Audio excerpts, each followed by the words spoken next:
Hello viewers, ABCD কম্পিটিশনে তোমাদের স্বাগত জানাই। আজকে আমি করাবো 1857 সালের মহাবিদ্রোহ। আর প্রিভিয়াস ইয়ারে এই 1857 সালের মহাবিদ্রোহের প্রিভিয়াস ইয়ারতে কী কোশ্চেন এসছে, মানে 1.0, 2.0, 3.0 যে টায়ার যে পরীক্ষা হলো অলরেডি হয়েছে, তার যতগুলো কোশ্চেন এসছে তোমাদের শেষে করাবো। প্রথমে আমরা কী করব, ফুল ডিটেলস করব, মানে 1857 সালের মহাবিদ্রোহ। আশা করছি এরপর তোমাদের কোনো ডাউট থাকবে না, আর এখান থেকে আশা করছি এর বাইরে কোনো কোশ্চেন তোমাদের আসবে না। চলো আর বেশি দেরি না করে শুরু করা যাক। আজকের টপিক 1857 সালের মহাবিদ্রোহ। দেখো, 1857 সাল যে মহাবিদ্রোহ ছিল, আমরা জানি রিভোল্ট অফ 1857। তো এর আরও কী কী নাম আছে আমরা সেটা ফার্স্ট দেখে নিব। এর নাম আছে কি, সেপো মিউটিনি বা ইন্ডিয়ান মিউটিনি বা great rebellions, the revolt of 1857, first war of independence. এর এতগুলো নাম আছে। তোমাদের যদি অপশন দিয়ে দিল যে কোনটা কী, মানে এই 1857 মহাবিদ্রোহের আর কী কী নাম ডাক হয়, তাহলে তোমাদের যে কোনো একটা বললেই হবে, বা তুমি সব অপশন থাকে সবগুলো তোমরা বলতে পারো। এই 1857 সাল মহাবিদ্রোহ কেন হয়েছিল, ফার্স্ট জানতে আমাদের 1857 সালে মহাবিদ্রোহ কেন হয়েছিল। 1857 সালে মহাবিদ্রোহ হয়েছিল, এর আগে অনেকগুলো কারণ ছিল। Political cause, economical cause, military cause, অনেকগুলো কারণ ছিল। কারণ এটা দেখো, ইংরেজের উপর ক্ষোভটা একদিন আসেনি, ক্ষোভটা দীর্ঘদিন ধরে এসছে। যেমন একটা কজ হলো মিলিটারি কজ। এটা কী ছিল, দেখো ইংরেজদের যে মিলিটারি ছিল সেখানে কারা ছিল, ইংরেজরাও ছিল প্লাস ভারতীয়রাও ছিল। তো ইংরেজদের যেভাবে ফেসিলিটি দেওয়া হতো, সুযোগ সুবিধা দেওয়া হতো, সেইভাবে কিন্তু ভারতীয় দেওয়া হতো না। এমনকি ভারতীয়দের যে র্যাঙ্ক, এরা একই বছর, মানে যদি একসঙ্গে যদি ভর্তি হয়, মিলিটারি ভর্তি হয়, ওদের র্যাঙ্ক কিন্তু উপরে চলে যেত, কিন্তু ভারতীয়দের র্যাঙ্ক যেত না। এমনকি এদের স্যালারি ওরা কম দেওয়া হতো, মানে ভারতীয়দের স্যালারি, ইন্ডিয়ানদের স্যালারি ব্রিটিশের তুলনায় কম দেওয়া হতো। এরকমভাবে অনেকগুলো ছিল, কারণ ছিল। তার একটা কারণ হলো মিলিটারি কজ। এবার তেমন পলিটিক্যাল কজ, এটা সব বিশাল বড় একটা কারণ ছিল। বলে কি, যেমন দেখো ঝাঁসির লক্ষ্মীবাই ছিল, যে ছিল যে তোমার ঝাঁসিতে লড়াই করেছিল, তার স্বামী যখন মারা যায় তখন সে কী হলো, না দত্তক পুত্র নেই। দত্তক পুত্র তাদের বলছে তার রাইট ছিল না, তাদেরকে দত্তক পুত্র নিতে দেবে না। নিলে পরেও সেই যে যদি রাজা মারা যায়, তাহলে সেই রাজ্যের যে তোমার ই হবে, মানে রাজা হবে, ইংরেজ হাতে চলে যাবে। কেন? এটা একটা রুলস ছিল, ডক্ট্রিন অফ ল্যাপস, সত্যবিলাপ নীতি। এখানে একটা ওরা মানে লর্ড ডালহৌসি এটা নিয়ে এসেছিল, লর্ড ডালহৌসি নিয়ে এসেছিল এটা। ডক্টর কী হয়েছিল, ডালহৌসি, লর্ড ডালহৌসি নিয়ে এসেছিল, ঠিক আছে। কত, 1848 খ্রিস্টাব্দে। এটা কী হয়েছিল, যাদের ছেলে নেই, যদি যাদের ছেলে না হয়, তাহলে সে যদি মারা যায়, মানে সে রাজা যদি মারা যায়, তাহলে সেই রাজ্য কার হয়ে যাবে, তোমার ইংরেজে চলে যাবে। সেটা হচ্ছে সাতারা, যোধপুর, সম্বলপুর, উদয়পুর, ঝাঁসি, নাগপুর, আওয়াধ। এই লাস্টে আওয়াধকে কী হলো, অ্যানাক্স করেছিল। কে নিয়েছিল, তোমার ইংরেজরা নিয়ে নিয়েছিল। এই কোশ্চেনটা আসে যে সবচেয়ে লাস্টে কোন রাজ্যকে ডক্ট্রিন অফ ল্যাপসের মাধ্যমে অ্যানাক্স করেছিল, মানে ওরা নিয়ে নিয়েছিল, আত্মসাৎ করেছিল, সে হচ্ছে আওয়াধ। আর প্রথম করেছিল সাতারাকে। যেগুলো জানতে হবে। এবার আরও কিছু কারণ ছিল, লর্ড ওয়েলেসলির কী ছিল, সাবসিডারি অ্যালায়েন্স ছিল 1758 খ্রিস্টাব্দে। এটা কি ছিল তোমার? এটা ছিল কি, যদি ইংরেজের একটা নতুন নিয়ম শুরু করলো, যদি তুমি চাও, তুমি ছোটো দেখো ভারতবর্ষ কী ছিল আগে, ভারতবর্ষ ছিল আগে বিভিন্ন ছোট ছোট রাজ্যে ভাগ ছিল। এবার যারা দুর্বল রাজা তাদের গিয়ে বলল যে তোমাদেরকে আমি কি দিব, ওটা কি বলবো, তোমাদেরকে আমি ফোর্স দিব, মানে পুলিশ ফোর্স দিব, ঠিক আছে? এই যে ফোর্স দিব, তোমার কাজ কী হবে, তুমি ফোর্সকে দেখাশোনা করবে, মানে যা খরচা হয় পুলিশ বা আর্মির যা খরচা হয় তুমি সব দেবে। এবার ওরা কী করবে, তোমাদেরকে রক্ষা করবে। মানে এক কথায় বলতে গেলে ইংরেজরা এদেরকে চেয়েছে যে সব রাজ্য, মানে সব রাজাগুলোকে আমার হাতে কাঠপুতলি করে রাখি। তো প্রথম রাজা ছিল যে কী ছিল, নিজাম অফ হায়দ্রাবাদ। এই কোশ্চেনটা অনেকবার আসে। নিজাম অফ হায়দ্রাবাদ প্রথম সাবসিডিয়ারি অ্যালায়েন্সটাকে অ্যাকসেপ্ট করেছিল, গ্রহণ করেছিল। এবার দেখো এখানে কি আছে, নানা সাহেব।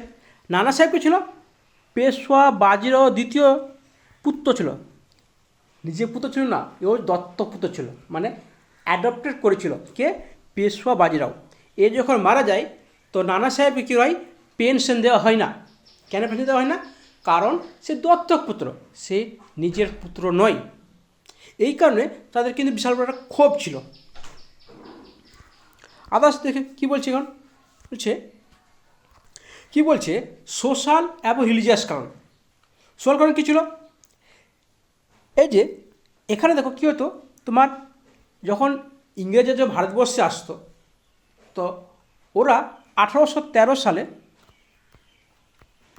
কী করেছিল, যে তোমার ভারতবর্ষ তোমরা খ্রিস্টান মিশনারি আসছিল, ওরা খ্রিস্টানিত্ব মানে ইন্ডিয়াদের খ্রিস্টান দীক্ষিত করার চেষ্টা করেছিল। সেটা ওখানে এরা চালু করেছিল। মানে কি, ইন্ডিয়ানদের কী হয়েছিল, খ্রিস্টানে কনভার্ট করতো। শুধু এটা নয়, এটা তোমার রিলিজিয়াস কারণ হচ্ছে। এবার যে সামাজিক কারণ কী ছিল, সামাজিক কারণ ছিল, দেখো ভারতবর্ষ কিছু জিনিস মানত, যেমন কি সতীদাহ প্রথা, আর কী ছিল, উইডো রিম্যারেজ অ্যাক্ট, মানে বিধবা বিবাহ আইন। বিধবা বিবাহ আইন ছিল, মানে কি, মানে বিধবা আইন ছিল না। মানে কী হচ্ছিল, সতীদাহ প্রথা মানে কি, যদি কোনো স্বামী মারা যায় তাহলে কী হবে, সেই যে ওই যে দাহ করা হবে যখন স্বামীকে, সেই দাহতে মানে সেই চুল্লিতে তার স্ত্রীকেও পুড়ে মারা হতো, সেটা ছিল সতীদাহ। এই 1829 খ্রিস্টাব্দে কে লর্ড উইলিয়াম বেন্টিক কী করেছিল, সেটাকে উচ্ছেদ করেছিল। মানে তখন থেকে আর সতীদাহ প্রথা হতে দেয়নি। যদি বলা এটা সাপোর্ট কে করেছিল, সাপোর্ট তোমার করেছিল রাজা রামমোহন রায়। রাজা রামমোহন এটা সাপোর্ট করেছিল, ঠিক আছে। আর উইডো রিম্যারেজ অ্যাক্ট কি, 1856 সালে এটা হয়েছিল। 1856 সালে বিধবা বিবাহ আইন পাস হয়েছিল। কেন, দেখো প্রথম কী হলো, সতীদাহ প্রথা বন্ধ করলো। এবার কী হলো, যে স্বামী মারা গেছে তার তো বউ বেঁচে আছে, ওদেরকে বিবাহ দেওয়ার জন্য একটা নতুন আইন শুরু করেছিল, যেগুলোই বিধবা বিবাহ আইন। সেটাও কিন্তু এরা মানে ভারতীয়দের মনে ক্ষোভ হয়েছিল একটা, ঠিক আছে।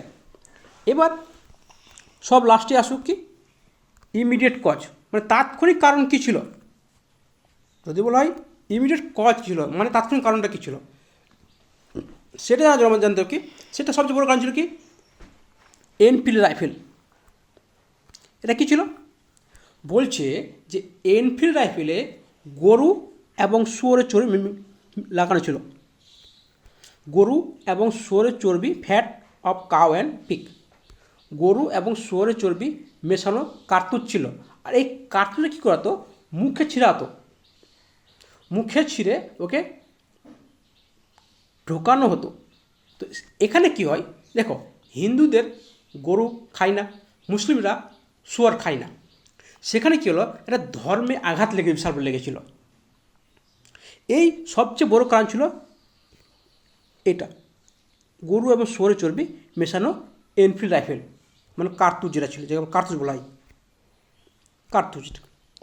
এটা কী করছিল, মঙ্গল পাণ্ডে প্রথম, মানে ওর যে কমান্ডার ছিল, কমান্ডার ওর ভালো বন্ধু ছিল। তো মঙ্গল পাণ্ডেকে মানে ওরা যখন জানতে পারলো যে না গরু এবং শুয়োরের চর্বি মেশানো আছে, তখন কেউ মুখে দিত না।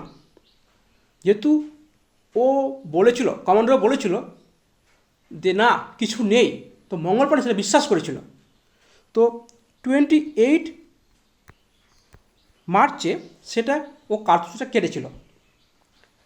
পরে যখন জানতে পারে, কারণ মঙ্গল পাণ্ডে একজন ছিল কি, মঙ্গল পাণ্ডে একজন ব্রাহ্মণ ছিলেন, ঠিক আছে, তার কাছে বিশাল বড় ধর্মটা ফ্যাটা কাজ করছে। তো 29শে মার্চ কী করলো সে, তার একটা যে কোশ্চেন আছে, সে 34 নেটিভ, বেঙ্গল নেটিভ, মানে যে ওদের যে মিলিটেন্ট ছিল, ওদের নাম ছিল একটা, সবার নাম থাকে ব্যাটালিয়ন থেকে, ব্যাটালিয়ন নাম ছিল 34 বেঙ্গল নেটিভ। সেটা কোথায়, ব্যারাকপুরে। তো এই যে 29শে মার্চ, এই কোশ্চেনটা কিন্তু আসে, অনেকবার আসে, যে 29শে মার্চ সে কী করেছিল, ব্যারাকপুরে দুইজন সিনিয়র অফিসার, তার নাম কি, হুডসন অ্যান্ড বাগগে, এগুলো কিন্তু তুমি অনেক বই পাবে না, ঠিক আছে, এই দুজনকে হত্যা করেছিল। এবার সেখান থেকেই শুরু হয়ে গেল কি 1857 সালে মহাবিদ্রোহের যুদ্ধ। তো কে শুরু করেছিল, মঙ্গল পাণ্ডে শুরু করেছিল। তো এ কিছু কথা বলেছিল, কী বলেছিল, মারো ফিরঙ্গিকেও, ফিরঙ্গি মানে কি, ইংরেজকেও মারো, ইংরেজকে মারতে বলেছিল। তাকে যখন সে দুজনকে হত্যা করলো, তার জন্য কী হলো, তাকে ধরা হলো, আর সবার সামনে 8 এপ্রিল 1857 তাকে ফাঁসিতে ঝোলানো হলো। সেখান থেকে শুরু হলো, পুরো ভারতবর্ষে অনেকে জানতে পারলো। তখন 10ই মে শুরু হলো মেরাটে। মেরাটেও সেমভাবে এরাও কার্তুজ ইউজ করবে না, তখন সেখানে যুদ্ধ শুরু হলো মেরাটে। বুঝে বলা হয় যে প্রথম কোথায় যুদ্ধ চালানো হয়েছিল, সেটা হচ্ছে কোথায়, ব্যারাকপুরে, তারপর মিরাটে। ব্যারাকপুরে সেরকম কিছু হয়নি, সেখানে শুরু হলো মিরাটে আস্তে আস্তে। এবার মিরাটের পর তোমাকে কোথায় গেল, মিরাটের পর তোমাকে ছিল দিল্লিতে। আমি এখানে দিল্লিতে একটা নোটস দিয়ে দিয়েছি, এখানে এই যে আমার এখানে দিয়ে দিয়েছি। ফার্স্ট তোমার দিল্লিতে হয়েছিল, মানে মিরাটের পর দিল্লিতে হয়েছিল। ফার্স্ট কোথায় হয়েছিল, ফার্স্ট ব্যারাকপুর, ফার্স্ট হলো ব্যারাকপুর হলো, তারপর মিরাট হলো, তারপর তোমার হচ্ছে দিল্লিতে হলো। সেখান থেকে কানপুর, ঝাঁসি সব চালু হয়ে গেল, ঠিক আছে। তো দেখো লখনৌতে কী ছিল, লখনৌতে ছিল বেগম হজরত মহল, আওয়াদের যার ক্যাপিটাল আওয়াদ, বেগম হজরত মহল। সে কে ছিল, এক্স আওয়াদ, মানে আওয়াদকে যে তোমার অ্যানাক্স করেছিল না, সেখানে লিডার ছিল। কারণ সে তো একজন মহিলা, তার বড় স্বামী মারা গেছিলো, তো সে কী করে পায়নি। তো কী ছিল, সে লখনৌতে কে ছিল, বেগম হজরত মহল লিডার ছিল। এবার কানপুরে, কানপুর কে ছিল, নানা সাহেব ছিল, আর তাঁতের টুপি ছিল, অ্যাডপশন অফ বাজিরো টু, মানে কে আছে, তাঁতের টুপি। তাঁতের টুপি কী ছিল, কমান্ডার চিফ ছিল। যদি বলা হয় যে কানপুরে লিড কে করতো, তার নাম কী হবে, নানা সাহেব। যদি নানা সাহেব আর তাঁতের টুপি দুটোই অপশন থাকে, তবুও যদি একটা চিফ করতে বলে তো কি নানা সাহেব। তাঁতের টুপি তো ওকে সাহায্য করতো, ও কমান্ডার ছিল, ঠিক আছে। এবারে দেখো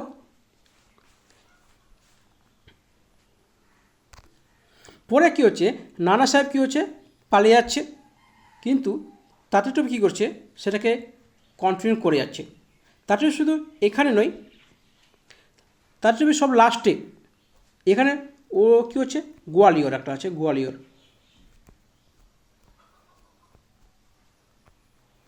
গোয়ালিয়র এখান থেকে লাস্টে কী করছে, তাঁতের টুপি লড়াই করছে, লিড করছে। সেই তাঁতের টুপি সব শেষে যদি বলা হয় যে সব শেষে কাকে হত্যা করা হয় বা ফাঁসি দেওয়া হয়, সে হচ্ছে তাঁতের টুপি। যদি বলা হয় যে যুদ্ধক্ষেত্রে আচ্ছা আচ্ছা এখানে সে দেখো ঝাঁসি, ঝাঁসিকে ছিল, ঝাঁসির লক্ষ্মী সবাই জানে। এ কী করেছিল, একে যে এর বিরুদ্ধে লড়েছিল হিউজ রোজ, হিউজ রোজ। ঠিক আছে, তো এ কী করেছিল, এ বলেছিল যে bravest girl of the battlefield, কে? ঝাঁসির লক্ষ্মীবাই, মানে কে? লক্ষ্মীবাই। আর এই ঝাঁসি রানী কী করেছিল, যুদ্ধক্ষেত্রে মারা গেছিল। প্রথম যুদ্ধক্ষেত্রে মারা গেছিল ওই ঝাঁসি রানী লক্ষ্মীবাই। তারপর হচ্ছে গোয়ালিয়র। গোয়ালিয়র কে ছিল? After Rani Lakshmibai escaped, he join তার ট্রপি, জয়েন করছে এবং গোয়ালিয়রে চলে আসে। ঠিক আছে, আর পরে আবার ক্যাপচার করছে। মানে কী হচ্ছে, এখানে গোয়ালিয়রে একজনের সব লাস্ট থাকছে, কি থাকছে? তোমার তাঁতের টুপি। আর সেই সব শেষ পর্যন্ত সেই লড়াই করছে। এবার তোমাদের বিহারের জন্য এখানে খুব এ কোশ্চেনের প্রশ্ন আসে বিহার থেকে, যে রিভোল্ট অফ লিড বাই, বিহারে কে লিড করছে? কুনওয়ার সিং। সে কে ছিল? Royal house of Jagdishpur say belong করত বিহারে। বিহারে কখনো অপশন নাও থাকতে পারে, কখনো থাকতে পারে আরা, জগদীশপুর। এবার এর সম্বন্ধে একটু জেনে যাই। আমরা জানলাম বিহারে কে লিড করতো? কুনওয়ার সিং। তার তখন বয়স ছিল 80 বছর, তখন বয়স ছিল। ঠিক আছে, সে কোথাকার ছিল? দানাপুরে ছিল। তার হেডকোয়ার্টার কোথায় ছিল? তার হেডকোয়ার্টার ছিল কি? আরা। আরা ছিল তার হেডকোয়ার্টার। অনেক সময় জগদীশপুর না আসে, তোমার আরা অপশন আসে, তখন বিহার না আসে, আরা আসে। দেখো, কুনওয়ার সিং প্রথম লড়াই কথা কুনওয়ার সিং করেছিল। কুনওয়ার সিংয়ের ভাই ছিল, তার ভাইয়ের নাম কী হচ্ছে? অমর সিং। কুনওয়ার সিং যখন মারা যায়, কুনওয়ার সিং মারা যাওয়ার পরে দেখো কুনওয়ার সিং হচ্ছে মাত্র 7 দিন হোল্ড করছে ব্রিটিশের সঙ্গে। আর মেজর আয়ার সে চলে আসছে আর তাকে রেড করছে কোথায়?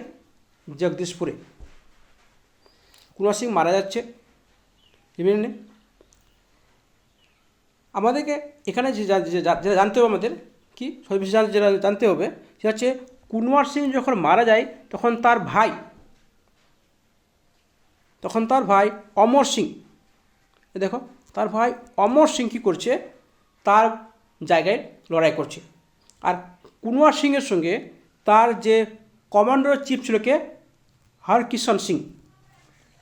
হরকিষণ সিং কমান্ডার চিফ ছিল কার? কুনওয়ার সিংয়ের। কুনওয়ার সিং মারা যাওয়ার পর যখন তার ভাই অমর সিং আসলো, তাকেও সে অ্যাসিস্ট করছে, মানে তাকে হেল্প করছে কে? হরকিষণ সিং। এবার দেখো কোথায় কোথায় কে কোন ব্রিটিশার ছিল, কে কে লিড করতো। তোমাদের ফার্স্ট জানতে হবে দিল্লি, জানতে হবে দিল্লিটা। কারণ দিল্লিতে যখন ছিল কে? বাহাদুর শাহ জাফর বা দ্বিতীয় বাহাদুর শাহ, এর বয়স তখন ছিল 80 বছর। ঠিক আছে, 80 না 82 বছর, 82 ইয়ার্স। দ্বিতীয় বাহাদুর শাহ তখন বয়স্ক বিরাট ছিল। তখন একে কী হয়েছিল? ভারতের এম্পারার বলে ঘোষণা করেছিল, এম্পারার অফ ইন্ডিয়া।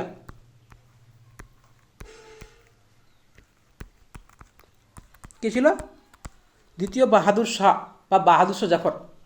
এই 12ই মেতে তাকে ঘোষণা করা হয়েছিল যে সে একজন হচ্ছে কি? দ্বিতীয় বাহাদুর শাহ হচ্ছে ভারতের এম্পারার। তখন সে লড়াই করতো এইখানে। এবার এর বিরুদ্ধে কে কে ছিল বা এর সঙ্গে কে ছিল? এর সঙ্গে কমান্ডার চিফ ছিল বাকত খান। আর এর বিরুদ্ধে কোন ইংরেজ ছিল? সে ছিল লেফটেন্যান্ট উইলিয়াম বে, জন নিকলসন অ্যান্ড লেফটেন্যান্ট হুডসন। হ্যাঁ, আরেকটা কথা, 1857 সালে মহাবিদ্রোহ যখন হয়েছিল তখন গভর্নর জেনারেল বা ভাইসরয় কে ছিলেন? তো গভর্নর ছিল না, তখন ভাইসরয় ছিল। তো ফার্স্ট ভাইসরয় ছিল, তার নাম কি? তার হচ্ছে Lord Canning. Lord Canning. Lord Canning ছিল ফার্স্ট ভাইসরয় বা last governor general of India, এবং 1857 সালে মহাবিদ্রোহ যখন হয়েছিল তখন তিনি ছিলেন ভাইসরয়। দেখো কানপুরে কে করেছিল? নানা সাহেব অ্যান্ড তাজ ছবি। তার সঙ্গে ছিল Hugh Wheeler and Sean Colin Campbell. তোমাদের এখানে বিহারে এত কিছু আসবে না, কিন্তু ভারতবর্ষের যে কোনো পরীক্ষায় তোমার এখান থেকে কোশ্চেন আসে। যদি বিহারের পরীক্ষা হয় তাহলে কী হবে জানতে হবে, বিহারে জগদীশ কবে শুরু হয়েছিল? 12ই জুন। কে ছিল? কুনওয়ার সিং, তার ভাই Amar Singh, and commander chief ছিল হরকৃষ্ণ সিং। আর ফাইভে ছিল মৌলভী আহমদুল্লাহ। তোমরা একটা দেখে নিও। এবার তুমি দেখবে কেন ফেল হয়েছিল। ফেল ধরা হতো, কেন ফেল ধরা হতো? কারণ এখানে ফেয়ারলি উইসপার খুব বিশালভাবে আকার ধারণ করেনি, লার্জ পুরো কান্ট্রিতে হয়নি, শুধু দোয়াব রিজিয়ানে, গঙ্গা দোয়াব রিজিয়ানে তোমার এটা ছিল। যেমন দিল্লি, কানপুর, তোমার মিরাট, বিহার, মানে এটা শুধু কী করেছিল, মেন সেন্টার জায়গায় ছিল, সব জায়গায় ছিল না। যেমন দেখো হায়দ্রাবাদ, মাইসুর, ত্রিবাঙ্কুর, কাশ্মীর, রাজপুতানা, এরা কেউ কিন্তু জয়েন করেনি। মানে সাউথ ইন্ডিয়াটা পুরোটাই এখানে জয়েন করেনি। ঠিক আছে, নর্থ ওয়েস্ট মানে রাজস্থান এই এলাকা যা ছিল, যদি ভারতের ম্যাপটা এখানে হয়, ম্যাপটা আমার ভালো হয় না, ঠিক আছে। তো এই যে এই পার্টটা ছিল, এই পার্টটা কিন্তু কেউ জয়েন করেনি, বা এই সাউথ পার্টটা কেউ জয়েন করেনি, এদিকে ছড়াই যায়নি এদিকে। আর এখানে সবচেয়ে কোশ্চেন তোমার যেটা বেশি কোশ্চেন থাকে ভারতের যে কোনো পরীক্ষায়, সব পরীক্ষা তোমার থাকে যে কারা হেল্প। দেখো সিন্ধিয়া ও গোয়ালিয়র, হোলকার ইন্দোর, নিজাম অফ হায়দ্রাবাদ, রাজা of Jodhpur, Nawab of Bhopal, Lord of Patiala, Sindh, Kashmir, রাজা হবে, তারা কী করেছিল? ইংরেজি সাপোর্ট করেছিল। সবচেয়ে বড় ব্যাপার কিছু দেখো সাউথ ইন্ডিয়া বললাম, সাউথ ইন্ডিয়ান পার্ট কী করে তারা সাপোর্ট, মানে একদমই পার্টিসিপেট করেনি। সবচেয়ে বড় ব্যাপার ছিল এডুকেশন মিডল ক্লাস আর রিচ মার্চেন্ট ট্রেডার, মানে যারা ব্যবসা বাণিজ্য করে, তারা জমিনদার, বেঙ্গল, সবাই কিন্তু মানে ব্রিটিশ মানে অংশগ্রহণ করেনি। তোমরা দেখবে যখন শিক্ষার বেশি বেড়ে যায় তাহলে কী যা শিক্ষিত হয়, কিন্তু যদি কোনো যুদ্ধ লাগে সেই যুদ্ধে কিন্তু ওরা পার্টিসিপেট করে না। এখানেও কিন্তু একই জিনিস হয়েছিল, ওরা যুদ্ধে পার্টিসিপেট করেনি। এবার এখানে কে কী বলেছিল, যেমন R.C. মজুমদার কী বলেছিল? নাইদার ফার্স্ট নর ন্যাশনাল নর ওয়ার অফ ইন্ডিপেন্ডেন্স, কোনোটাই নয়। এই কোশ্চেনটা এতবার এসে তোমরা বুঝতে পারবে না বিহারের পরীক্ষায়। আর এটা বিশেষ বিহার না, ভারতের বেশিরভাগ পরীক্ষায় তোমার এই কোশ্চেন বেশি থাকে। আর কি থাকে? B.D. সাভারকর কী বলেছিল? First war of independence. সবচেয়ে বেশি তোমার এটা থাকে B.D. Savarkar, very important. তোমার বিহারে তোমার কেমন কোশ্চেন দেখতে পাবে, কিন্তু ভারতবর্ষের যে কোনো পরীক্ষায় তোমার কোশ্চেন থাকে। স্যার জন শেলে কী বলে? Wholly unpatriotic and selfish sepoy of mutiny. আর টেলর কী বলে? টেলর বলছে হিন্দু মুসলিম কনস্পিরেসি বলে। আর হিউজ কী বলছিল? হিউজ বলছিল যে লক্ষ্মীবাই হচ্ছে এখানকার সবচেয়ে ব্রেভেস্ট গার্ল তার ব্যাটেলফিল্ডে। এবার আমরা দেখব কী কী কোশ্চেন এসছে, মানে 1.0, 2.0 আর 3.0 অলরেডি পরীক্ষা হয়ে গেছে। তোমাদের পরে যেটা হবে মানে 4.0 যেটা পরীক্ষা হবে, সেই পরীক্ষায় দেখব এই 3টে পরীক্ষা কী কোশ্চেন এসছে আমরা দেখে নেব। প্রাইমারি থেকে শুরু করে 9, 10, 11, 12 পর্যন্ত সবগুলোই আমি কোশ্চেন তোমাদের এখানে করাচ্ছি চ্যাপ্টার ধরে। তা কী বলছে দেখো, ফার্স্ট ওয়ার অফ ইন্ডিপেন্ডেন্স কে বলেছিল? ব্রিটিশ সরকার বলেছিল, আমি এখন দেখলাম। তারপরে দেখো সেরকম কী বলছে, সেম কোশ্চেন এসছে, সেম কোশ্চেন আসছে ব্রিটিশ সরকার করে তাহলে দেখো একই কোশ্চেন বারবার এসছে, দেখো আবার এসছে, এই কোশ্চেন এসছে, ব্রিটিশ সরকার এসছে। এবার দেখো 1847 মহাবিদ্রোহ বিহারে কে লিড করতো? আমরা সবাই জানি কে, কুনওয়ার সিং লিড করতো। মাঝে মধ্যে এখানে তার সঙ্গে সঙ্গে অপশন থেকে যায় অমর সিং। যদি যে কোনো একটা টিক করতে বলে তাহলে কে হবে? কুনওয়ার সিং হবে। আর যদি দুটো অপশান ঠিক করে অপশান থাকে তাহলে অমর সিংহ হবে, কুনওয়ার সিংহ হবে। তারপরে দেখো কী বলছে, বিহারে কে লিড করতো, নাকি সেম কোশ্চেন প্রায়। এটা কে হবে? বাবু কুনওয়ার সিং।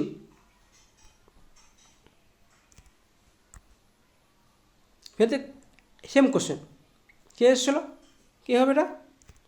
এটা হলো কুনওয়ার সিং। মানে এই তিনটে পরীক্ষায় এতগুলো কোশ্চেন, 5-6টা কোশ্চেন এসছে, কিন্তু সবগুলো প্রায় এই 2-3টা কোশ্চেনের মধ্যেই এসছে। ঘুরে ঘুরে এগুলো কোশ্চেনই এসছে, অন্য কোনো কোশ্চেন আসেনি। আশা কর যদি এগুলো আসে তো তোমরা পারবে, যদি নতুনও কিছু কোশ্চেন দেয় তোমরা আশা করছি সেগুলো পারবে, কারণ আমি তোমাদের প্রায় সব রকম কোশ্চেন করে দিলাম। হ্যাঁ, তোমরা যে নোটসটা নিতে চাও তাহলে আমাদের মানে আমার যে টেলিগ্রাম চ্যানেল আছে তোমরা সেখানে যুক্ত হয়ে যাও, ওখান থেকে শুধু এটা নয় আরও অনেক নোটস তোমরা পেয়ে যাবে। আশা করছি তোমরা ভালো লেগেছে। যদি ভালো লেগে থাকে আমার চ্যানেল সাবস্ক্রাইব করে নাও। আর শেষ পর্যন্ত দেখার জন্য ধন্যবাদ। তোমার দিন শুভ হোক।